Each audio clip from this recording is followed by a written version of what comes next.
welcome to my channel, The Love Tita Heart, the channel for the non-stop followers of Alden and Maine, who will serve as voice for those who cannot express their feelings for Aldab.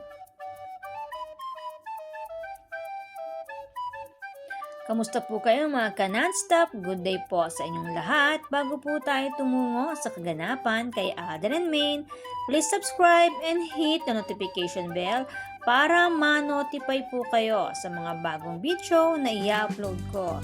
Salamat po! Happy Heart mga ka-Aldab! May pag-anyaya si Raisa Pocarson brewing on May 5, 2024, 4 p.m. Kawi Coffee Kabuyao Branch. Kaya ready na sa mga taga Kabuyao ang pinakabagong business ng Pocarson family. Congratulations kay Raisa sa kauna-unahan niyang pagganap sa isang short film na kinakitaan kaagad ng potensyal at kinagiliwan kaagad ng mga manonood. Sabi nga ni Raisa, gusto niya na mag-grab ng ibang opportunity. Kaya naman pinasok niya ang pag-arte. And congratulations din kay Alden Richards at sa Myriad Entertainment para sa 15th PMPC Star Awards for Music para sa El Bimbo, Eraserheads bilang Concert of the Year and Duo Group Concert Performer of the Year na produced by Alden Richards and Myriad Entertainment. At congratulations din para sa Box Office King Alden Richards para sa movie 5 Breakups and Romance. At kung Box Office King si Alden Richards, Maine Mendoza winner of Box Office Entertainment Award. Kaya naman congratulations Maine Mendoza, ang super ganda Mrs. to Richard Pocarson Jr. na busy rin sa kanyang mga endorsement. At sa mga magiging ganap ni Alden Richards this coming May 6, 2024, 6 p.m. City of Ilagan Isabela Mamanggi Festival 2024 presents Alden Richards, Binibining Ilagan City of Ilagan Sports Complex. May 21, 2024, Grand Ballroom, Okada, Manila, Maharlikang Filipino Awards Year 3, Alden Richards, Maharlika Laureate for Television and Film. May 22, 2024, 8 p.m. SM MOA Arena, Alden Richards host in the Coronation Miss Universe Philippines 2024. Loaded ang schedule ni Pambansang Bay and multimedia star Alden Richards. Gayunpaman, kahit loaded sa trabaho, may paraan pa rin para makapag-spend ng time para sa kanyang pamilya. At kahit loaded sa trabaho, nagagawa pa rin isingit ang pag-gym. Ating panoorin ang video clip na ito mga ka-Aldab. For sure, marami nang nakapanood nito. Atin lamang pong ulitin. Pakinggan pong mabuti ang boses po ng isang baby. Easy.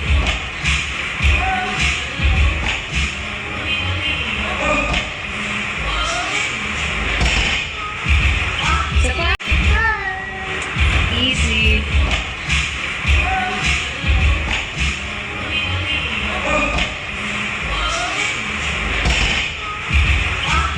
Tig nyo po ba at pansin nyo po ba na super ganado at kakaiba ang smile ni Alden habang ito ay may nilingon? For the first time, may baby sa gym.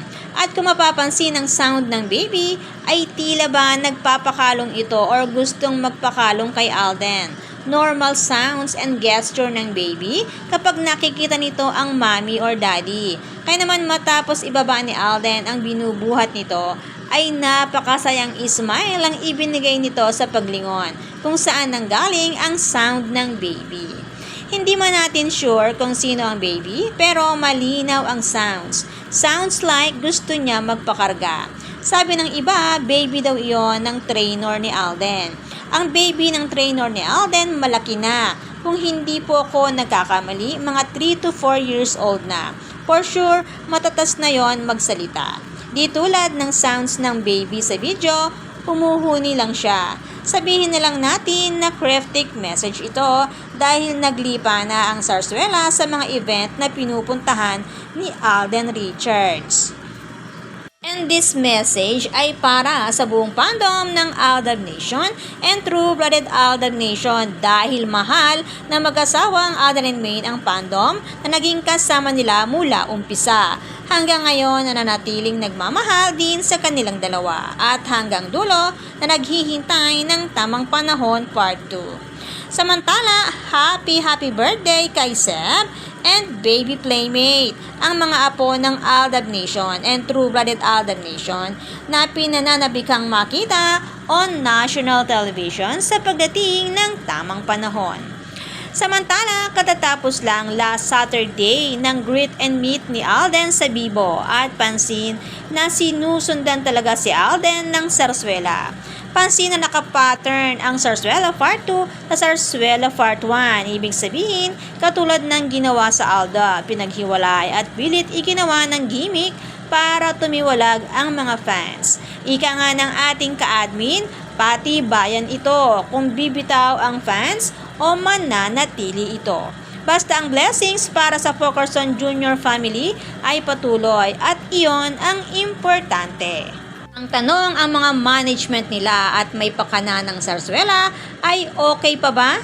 Samantala, puro negative comments ang ibinabato ngayon kay Master Henyo. Gawa ng hindi magandang pagbibiro nito sa pangangatawan ni Miles Ocampo. Puro mura ang inabot nito sa mga netizen sa pagiging insensitive nito at pagiging walang respeto sa pinagdadaanan ngayon ni Miles kung bakit nagbabago ang figure nito. Alam naman daw na may sakit ang tao at naggagamot ito.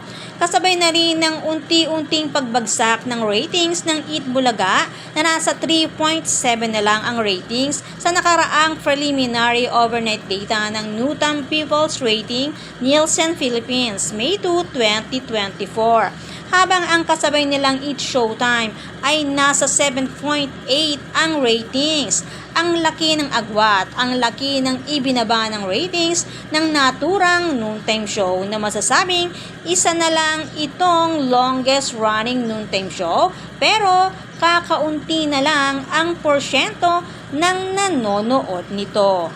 For sure, mas masarap sa pakiramdam kung bukod sa longest running noontime show, sandamakmak pa rin ang tatangkilik at manonood.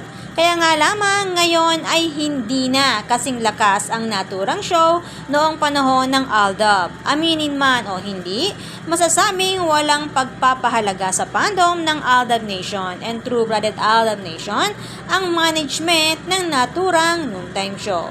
Kung may plastic man sa mundo ng showbiz, sila yung maganda ang pakikitungo sa'yo kapag kailangan ka nila. At kung sa tingin nila hindi ka na kailangan, itatapon ka na lang na parang wala kang nagawang maganda para sa kanila. Showbiz nga naman, gamitan dito, gamitan doon. Ika nga ng ating ka-admin, masanay na sa mga gimmick nila. At sa panahon ngayon, masasabing si Alden Richards ang namamayagpak. Kaya nga siya ngayon ang gamit na gamit. Ang importante sa ngayon, ika nga, ang private life ng Fokerson Jr. family at ang mga cryptic message nila. Kaya naman, good vibes lang po tayo non-stop. Salamat po sa lahat ng nag-comments at sa lahat po ng buong pusong nagmamahal at sumusuporta kay Alden and Maine. Salamat po sa lahat ng subscribers. Shout out po sa inyong lahat. Thanks and God bless everyone! Salamat po sa lahat ng nag-comment. Shout out po sa inyong lahat. Sorry po, hindi ko na po kayo iisa-isahin. Sobrang dami po ninyo. Patunay lamang po ito na talagang lumalakas lalo at sumisigla ang buong fandom sa ganitong pagkakataon. Salamat po sa inyong lahat. Aldab lang ang malakas. Hangad ko po ang magandang kalusugan para po sa inyong lahat. Salamat po Aldab Nation and True-Blooded Aldab Nation. Thanks, stay safe, and God bless everyone!